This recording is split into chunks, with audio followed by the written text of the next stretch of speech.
some time ago, I reviewed the Samsung Galaxy A16 5G, but today, let's talk about the 4G variant.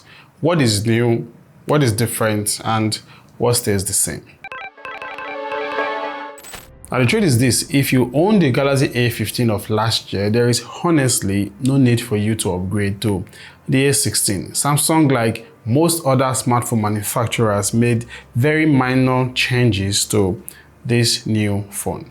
One of these minor but noticeable change you're going to see from the A15 is the new matte finish that it comes with, which is pretty good because it is less prone to fingerprint smudges and dust. However, the build quality remains pretty much the same. It is plastic all through, both the rear and the frame. But Samsung has decided to remove the headphone jack from this budget phone. Now, while this may not matter to some users because they have Bluetooth headphones to use with their smartphones, but the truth is that from the comments I've seen in most of my videos, it will really matter to some people. But then, it's Samsung, they tend to get away with these things. The Samsung Galaxy A16 4G is available in 3 main colors. The base model, which is priced at $150, offers 4 gigs of RAM and 128 gigs of internal storage. Storage here can be expanded up to 1.5 terabytes using a micro SD card. However, keep in mind that the hybrid SIM card tray that it comes with limits you to using one SIM card if you're already using a memory card. It's no longer news that the Galaxy A14 and the A15 were some of the best-selling budget phones in the past 2 years. The main reasons being that, one, it is Samsung, people still buy brand names, and secondly, they offer something that very few brands can be able to match, and that is many years of software support. So when Samsung announced that the A16 4G and the 5G variant will be getting 6 years of Android support, it kind of like just raised the bar even higher. But that brings me to 2 questions. Firstly, how many years of software update do you really need? And secondly, can the MediaTek Helio G99 processor in this phone handle software updates up to Android 20? Because from personal experience, there comes a time where Android updates starts becoming more of a burden than a performance booster for smartphones. My Samsung Galaxy A22 Ultra is a perfect example of this. And still speaking about the Helio G99 processor in this phone, it is the same chipset that we have in the Galaxy A15 of last year and other similarly priced phones like the Redmi Note 14, the Tecno Camon 30, the Infinix Note 40, and I think the itel RS4. Now, the point is this, it's a very popular chipset and also quite reliable. It can handle all of your basic smartphone tasks and even graphics-intensive games.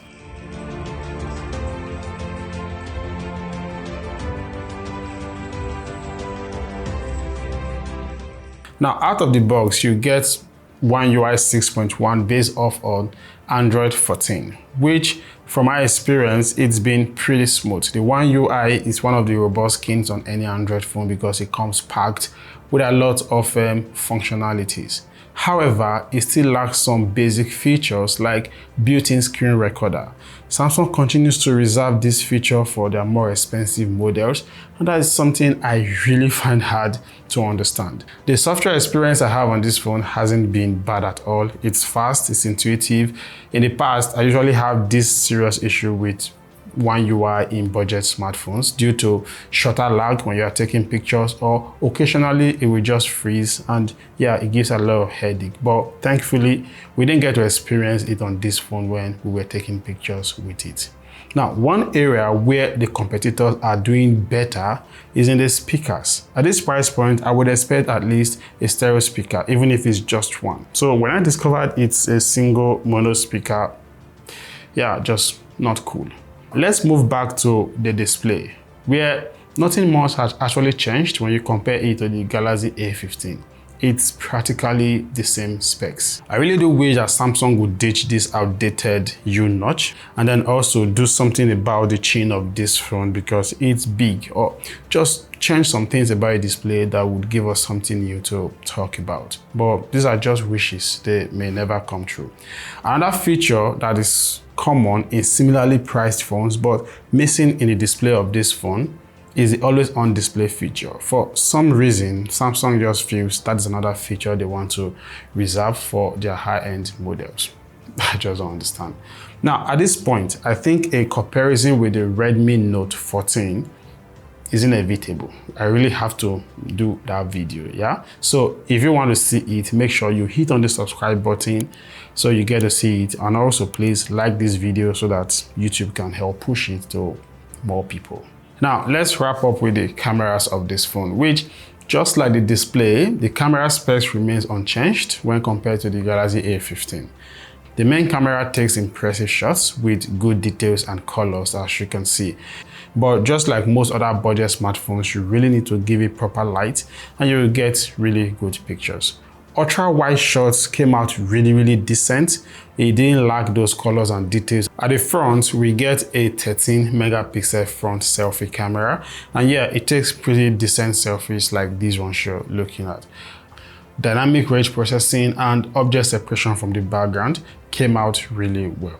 When it comes to videos, both the front and the back cameras of this phone can record videos up to 1080p at 30 frames per second. So we don't get 60 frames per second and we don't get optical image stabilization. So footage definitely be shaky if you are making a video on the move.